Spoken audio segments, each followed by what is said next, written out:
Hi, Sarnata. This is Marina Mensch. I'm the assistant to the director here at the Montreal Institute for Genocide and Human Rights Studies. And I'm Noah Shuela. I'm a youth research fellow this summer with MIGS. Hi. So thank you for joining us today. We apologize for the technical difficulties. There's always something. So perhaps you could just introduce yourself a little bit. Turn this side. Yeah, that's better.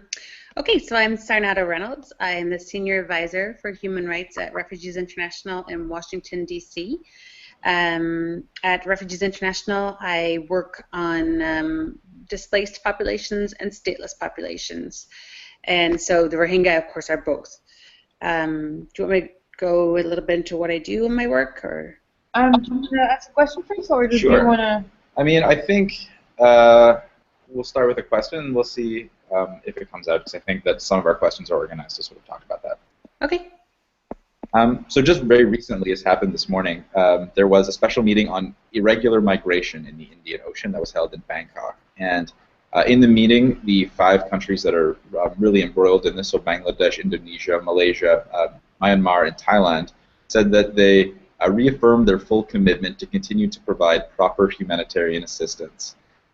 So we're sort of wondering why this has gotten a lot of media traction. We know that the violence and the persecution has been going on for decades now, but it really sort of got inflamed in 2012. So if this has been going on for almost 4 years, why now? Is it sort of like a boomerang model that there's been enough transnational advocacy networks that are coming back to Myanmar to sort of apply pressure, or why are we seeing the uproar in media now? For example, I know at MIGS we were approached about 2 or 3 years ago by colleagues of us, whom I'm not allowed to name.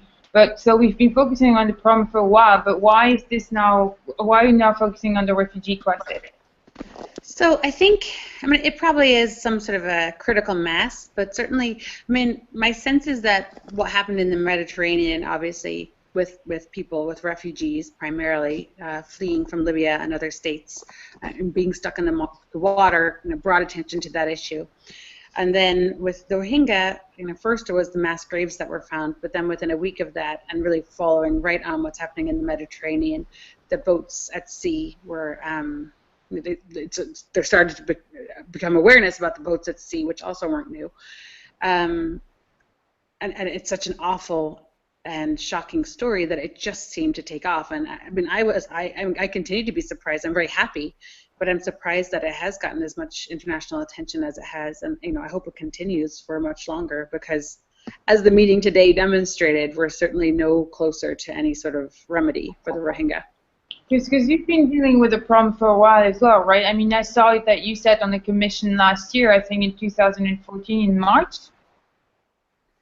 A commission for? I think, and you spoke about the problem of the Rohingya. I think it was in the U.S. Oh, well, that was maybe a congressional commission? Yeah, exactly. Yeah, well, I did do one in March of this year. Okay. I may have done one March of last year, honestly. I don't remember right now. But, the first time we spoke about the Rohingya before Congress was in 2008. Yeah. So even, the U.S. Congress has been, certainly not across the Congress, and certainly there's been a lot of new people who've entered Congress since then.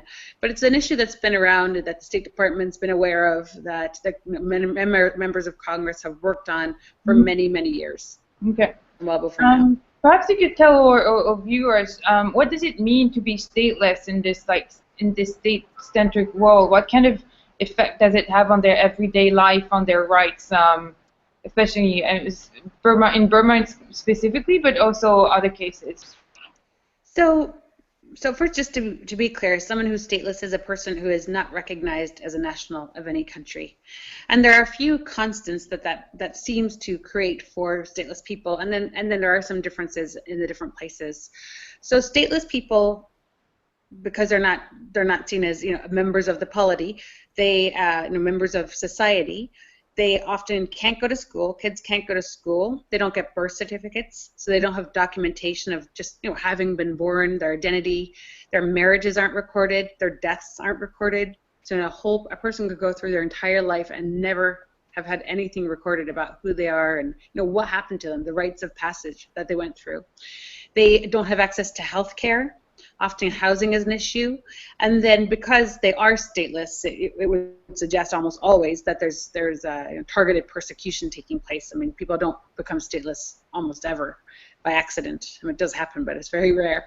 And so, they're also probably experiencing harassment, higher levels of crime, of being the victims of crime, not having access to the justice system because they're not seen again as part of society. There's a whole plethora of issues that come along with being stateless, as well as being at a higher risk of trafficking because the person doesn't have identity documentation. So it's very easy to kidnap a person who's stateless. There is no state that's interested in investigating and finding the person, and pursuing a criminal investigation, and just more likely to be extorted, exploited. It's a very vulnerable situation to be in. And what, in terms of, especially in terms of Burma, what if the government doesn't recognize these people, how does the general public react? Do they play into that same thing? Do they discriminate against the Rohingya? But also, it's not the case, or not only the case of Burma, but also other countries. Yeah. So, to reinforce this, it requires that well, in a democratic society, it doesn't happen as often, although it does happen. But it requires that the citizens go along with it, because they're also not speaking out on behalf of the rights of these people. But often statelessness happens in societies that are quite closed, with authoritarian governments, or some sort of, a lot of restrictions around freedom of expression for everyone, so that even if citizens of the country wanted to organize and help them, it's hard. So, for instance, in Kuwait, there are about 100,000 stateless people who are called the Badoon, and Badoon means without in Arabic. And they have created an incredible rights movement. And at first there weren't many Kuwaiti citizens involved, but now there are actually quite a lot. And that's a really important piece of their movement. But even still, the Badoon are being arrested, they're being tortured, and the Kuwaiti citizens who work with them have a really hard time doing advocacy. So they had the first conference on statelessness in Kuwait in 2013, and I was able to speak at it. And the government actually tried to shut it down. It was sponsored by Kuwaiti citizens because the Badoon could never have done it. And the government tried to shut it down that day. And it was amazing. Like, as the conference was about to start, the government was saying, you don't have a license, you don't have the right permit. They did. But it was, it was very difficult, even for quite powerful citizens. So it seems as if the label of stateless is rather insufficient in the way to describe the living violations of human rights that these individuals are enduring. So I guess my question is, what sort of international protection are the Rohingya due? Whether it's upheld by Myanmar or any other country, there seems to be that the Universal Declaration of Human Rights would apply to them nonetheless. That's right. I mean, it applies to everyone. And actually, it's interesting because at the time that was being developed, it was after World War II. So you had a lot, hundreds of thousands of stateless Jewish people and people from other communities who had been disfavored and denationalized. So there was a great awareness of the need for a human rights document that didn't lie on the notion of citizenship. So it doesn't. So they have the same expectations and rights to human rights as anyone else. The problem is, of course, that all human rights documents, all international documents, are based on the notion of states, of course, and that's what they're based on. And so if you don't have a state that sees you as a citizen, you also don't have a protector of your rights, technically. Yeah.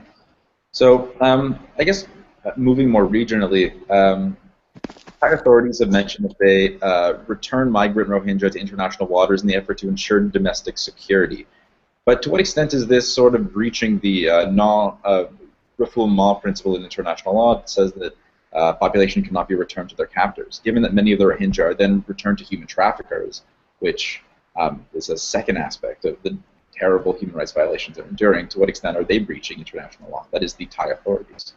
Yeah, I mean, there is all kinds of refoulement taking place right now in the Andaman Sea and the Bay of Bengal. So, I mean, first you have, I hope they're walking this back, but you had the UN and the IOM and a lot of countries saying Myanmar needs to help out, which it's really important, obviously. You have thousands of people on the water who are starving and dehydrated.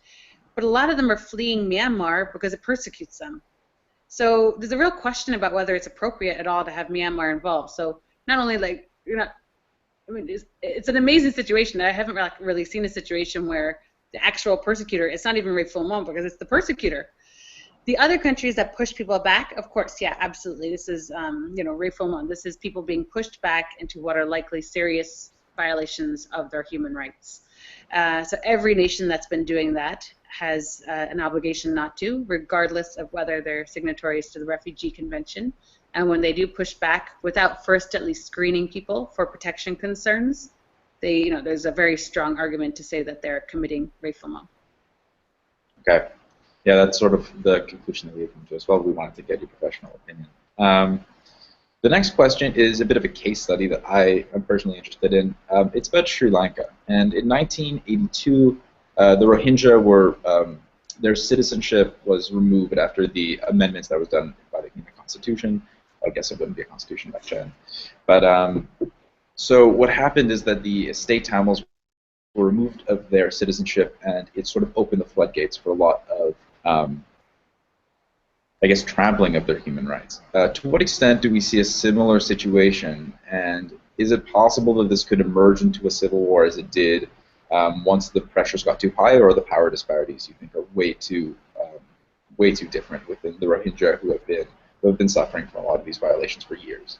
Yes, so in terms of the denationalization, I mean, this is very common across countries that want to basically ethnically cleanse, including, again, World War II. I mean, one of the first things that happened to the Jews in Germany was a massive denationalization. Just, it's classic. So it's happening again here, and of course it happened in other cases as well. The Rohingya, there isn't an armed movement. It's a really interesting situation because you have, of course, a lot of Burma, Myanmar, has armed conflict. A lot of the different ethnic minorities continue to be in armed conflict with the government. Others have signed peace accords for now, at least. The Rohingya have never had an armed conflict with the government. Neither have the Rakhine, who are the other majority population in that state, but who are an ethnic minority in the country and who have been absolutely neglected. So one of the things happening here is that the government is trying to make sure that an armed conflict doesn't emerge in Rakhine State, and they're much more worried about the Rakhine becoming actively armed than they are about the Rohingya becoming actively armed. The Rohingya are so isolated and excluded from so much that it would be very hard for them. And obviously they're often emaciated, and it's just they'd have a hard time organizing. They can't move freely, but they are concerned about the Rakhine. And that's a lot of the reason, or it's one of the intricate reasons that this pressure on the Rohingya continues, because the Rakhine absolutely want them out. So two of the things that we're interested in here at MIGS is, first, the responsibility to protect. Considering these people as stateless, what should the international community do? Do they have an obligation, considering that Burma is unable and completely unwilling to protect the Rohingya? Should the international community intervene in one way or another, and if so, how? And also the other actor that we're interested in is, like, obviously regional powers in ASEAN. What is their role? Because obviously we would prefer for them to do something first. Yes, so I mean, at this point, I think, I would say, and many experts would say, that this is ethnic cleansing and may well be, well into the steps of genocide. Yeah. And so there's clearly a responsibility to protect here, sort of triggered through the United Nations, this notion that although states have sovereignty, and generally there won't be meddling in their internal affairs, when they are committing massive rights violations, when they're committing ethnic cleansing, and they're doing nothing to prevent it, in fact they're abetting it, other nations, the international community, has the responsibility to protect the people inside the country. Mm-hmm. So I think absolutely here, there's no question, there's an international obligation. International actors, some would say, that they have been putting pressure on the government of Myanmar. And I think there's truth to that. I mean, the U.S. certainly talks about this issue a lot. President Obama went and spoke to the president of Myanmar, then Sen, about this in the end of last year, and used the word Rohingya, which shouldn't be radical, but has become a radical thing to do, to actually call them by their name, which didn't happen in Thailand today.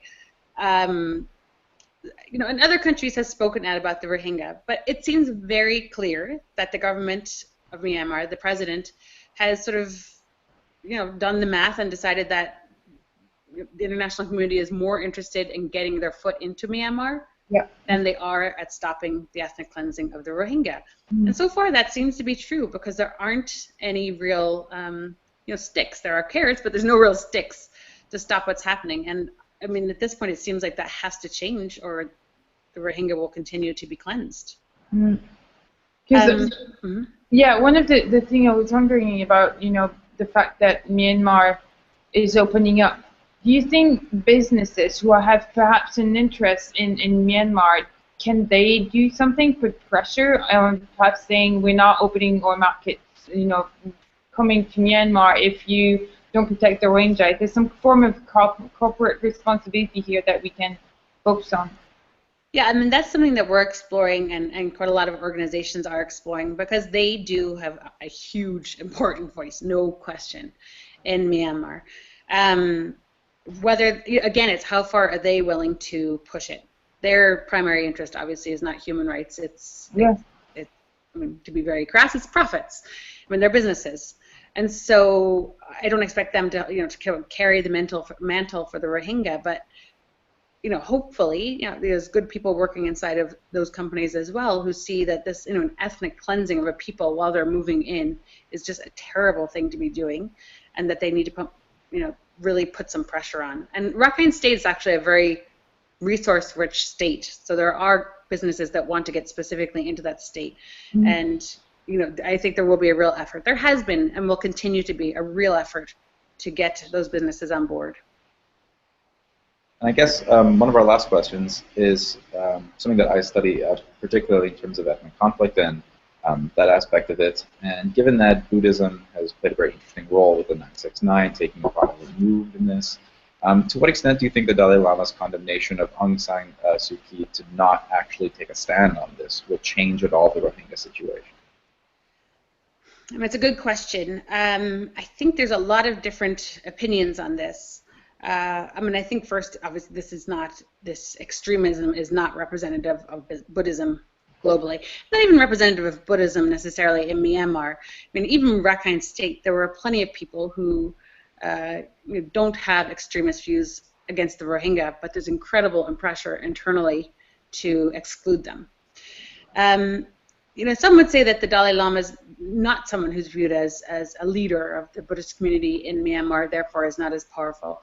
But I think him speaking out, it's important inside of Myanmar, but it's also important outside of the country, because he has a huge moral authority, obviously, in the world, regardless of what he has inside the country. And so it's really important, I think, for him to speak out, so that leaders of the world who view themselves in sort of or cast themselves in a light of sort of morality or human rights defenders or whatever, have to contrast that with what the Dalai Lama is saying.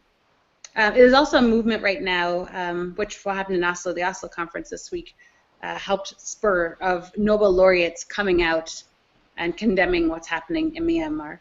So this week, 7 came out besides Bishop Desmond Tutu, Archbishop Desmond Tutu, Marie Maguire from Ireland, obviously the Dalai Lama, and others who are Nobel laureates came out. And that's obviously it's the right thing to do, but it's in contrast to Nobel laureate Aung San Suu Kyi, who has not done that. Yeah, that was actually one of my questions. You attended the Oslo conference this week, and we've seen you quite a lot, dealing with this issue. What's the current kind of mood, the current trend? Where do you see this is going? Unfortunately, I think there has to be some real consequences for the government. I mean, it was amazing today to think that all these governments, everyone knows, I mean, there's not even an elephant in the room. It's just like everyone knows this is ethnic cleansing, and yet Myanmar was still able to get every other government not to use the word Rohingya in that conference. And when you look at the statement that came out from the conference, they're talking about migrants, and they're talking about root causes, but they're not talking about Myanmar. I mean, it's just crazy.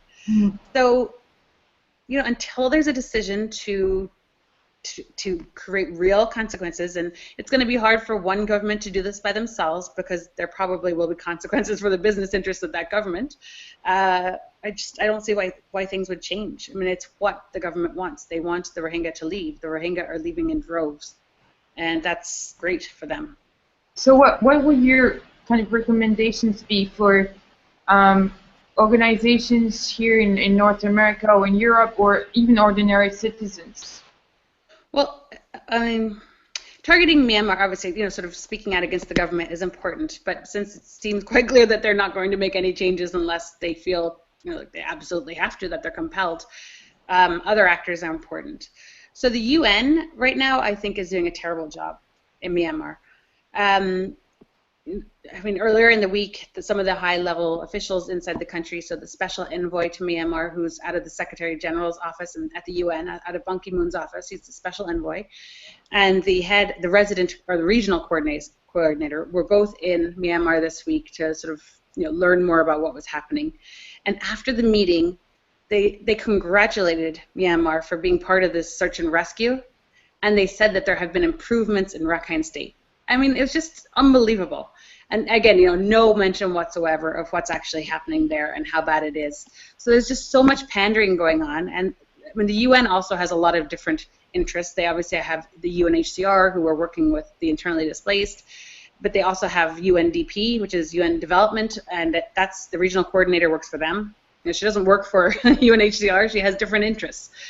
So that's a big problem. So I think they really need to hear from people that they're not prioritizing properly, and sort of pandering again to the government of Myanmar is going to do nothing to provide protection. If that's what they're sort of balancing or trying to figure out, I think they've got it wrong.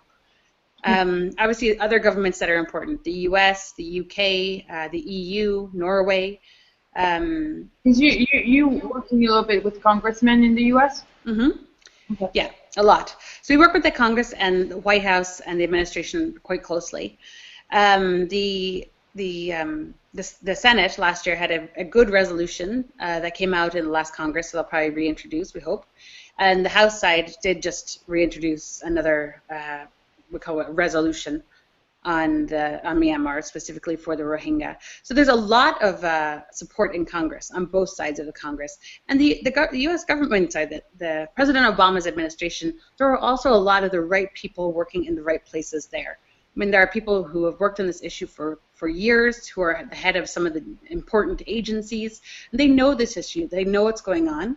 But again, until the U.S. government is able to say, okay, we're going to reimpose some sanctions, or we're going to have some very specific visa bans that are going to make it hard for government or business people in Myanmar to travel, or government people in Myanmar to travel. Again, I just don't see it changing.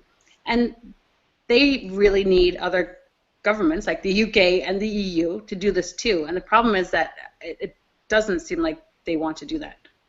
Okay, thank you very much. Yeah, right. I mean, I guess as a last comment, something that I would mention is that while Burma was sort of able to keep a lot of the violations under the wrap for decades, now they've sort of democratized to whatever extent we could sort of say that.